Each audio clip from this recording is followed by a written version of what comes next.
Good morning. Often in our lives, we are asked to try new things. It doesn't matter how old we are, we're often invited to try new things at every stage of our life. When we're young, we're filled with the desire for adventure. We have a confidence that we know we can do anything.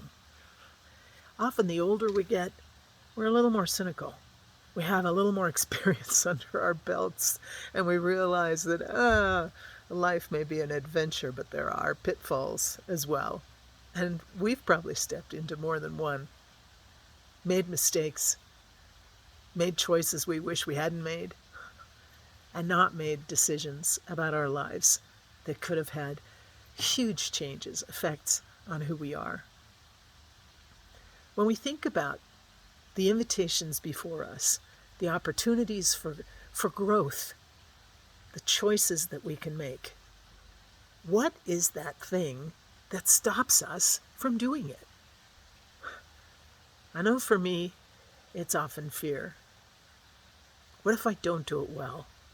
What will people think?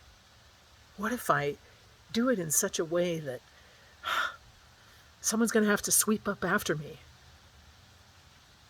What if I can't do it perfectly? Perfection is for God, not for me. I need to remember that. The perfection that God has is not something I need to even strive for, because I don't have to do that. There is an opportunity here, not for perfection, but for growth.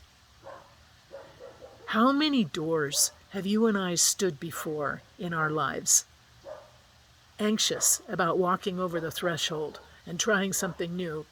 Probably you're thinking right now, and you know very well, what was that one thing in your life that you regret? That door that you wished you'd opened, but haven't. The opportunity for change, and would your life have been totally different? You'll never know.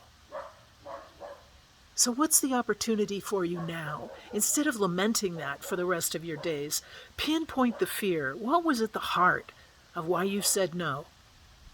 I'm sure you can call it to mind right now.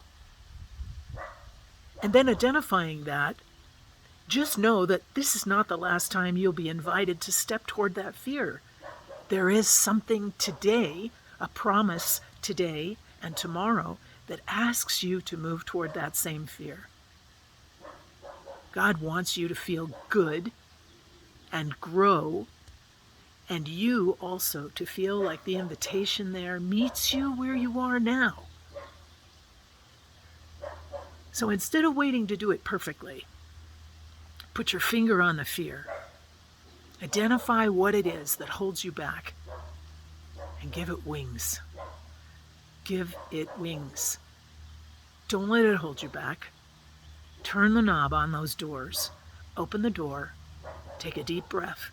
And know that God is with you.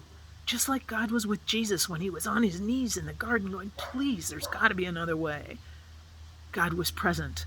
God is present. We can count on that.